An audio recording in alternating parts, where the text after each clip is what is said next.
નમસ્કાર, આપ જોઈ રહ્યા છો TV13 ગુજરાતી। હું છું સંજીવની। વિગતવાર સમાચારની શરૂઆત કરવી છે હવામાન વિભાગની આગાહીથી। હવામાન વિભાગે નાવકાસ્ટ જાહેર કર્યું છે, જેમાં આગામી 3 કલાક રાજ્યમાં મધ્યમથી અતિ ભારે વરસાદની આગાહી છે। એવામાં સૌરાષ્ટ્ર અને કચ્છમાં વરસાદનું રેડ એલર્ટ આપવામાં આવ્યું છે। ગાજવીજ સાથે 41 થી લઈને 61 કિલોમીટર પ્રતિ કલાકની ઝડપે પવન ફૂંકાશે। કચ્છ, દેવભૂમિ, દ્વારકા, જામનગર, પોરબંદર, મોરબી, સુરેન્દ્રનગર, જૂનાગઢમાં રેડ એલર્ટ છે, તો અમદાવાદ, રાજકોટ, ગીર સોમનાથ, સુરત, નવસારી, વલસાડ, દમણ, દાદરાનગર હવેલીમાં ઓરેન્જ એલર્ટ સાથે મધ્યમથી ભારે વરસાદની શક્યતા છે। આ તરફ ઉત્તર, મધ્ય અને પૂર્વ ગુજરાત તથા સૌરાષ્ટ્રના 3 જિલ્લામાં હળવા વરસાદની આગાહી કરાઈ।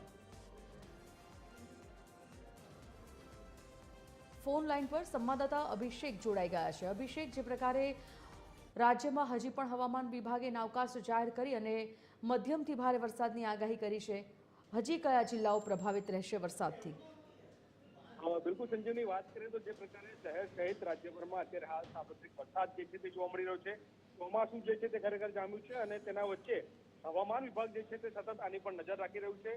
દર 3 કલાકે જ્યારે ભારેથી અતિ ભારે વરસાદ વરસવાનો હોય ત્યારે તેઓ નાવકાસ્ટ જે છે તે જાહેર કરતા હોય છે અને નાવકાસ્ટની અંદર કયા કયા વિસ્તારોમાં કયા કયા પ્રકારના એલર્ટ જે છે તે જાહેર કરતા હોય છે, તેને લઈને આપણે જો વાત કરીએ તો આગામી 3 કલાકમાં રાજ્યમાં મધ્યમથી અતિ ભારે વરસાદ જે છે તે પડવાની આગાહી કરવામાં આવી રહી છે।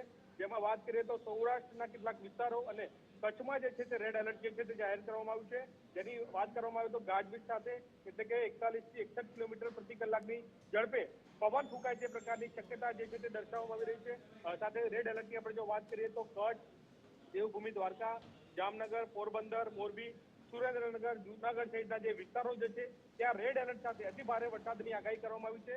સાથે વાત કરવામાં આવે તો અમદાવાદ, રાજકોટ, ગીર સોમનાથ, સુરત, નવસારી, વલસાડ, દમણ, દાદરાનગર હવેલી સહિતના જે વિસ્તારો જે છે ત્યાં ઓરેન્જ એલર્ટ સાથે મધ્યમથી ભારે વરસાદની આગાહી કરવામાં આવી છે। તે સિવાયની આપણે જો વાત કરીએ યલો એલર્ટની વાત કરીએ તો ઉત્તર, મધ્ય અને પૂર્વ ગુજરાત સહિતના જે સૌરાષ્ટ્રના 3 જિલ્લાઓ જે છે ત્યાં હળવા વરસાદ સાથે યલો એલર્ટ જે છે તે જાહેર કરવામાં આવ્યું છે। એટલે કે સંજીવની વાત કરીએ તો જે પ્રકારે અત્યારે હાલ મોસમ જોવા મળી રહ્યું છે, જે પ્રકારનો વરસાદ જોવા મળી રહ્યો છે, તેને લઈને હવામાન વિભાગ જે છે તે સતત આની પર મોનિટરિંગ કરી રહ્યું છે અને દર 3 કલાકે નાવકાસ્ટ જે છે તે જાહેર કરીને વરસાદ અંગેની માહિતી જે છે તે આપે છે। જી, જાણકારી માટે ધન્યવાદ અભિષેક।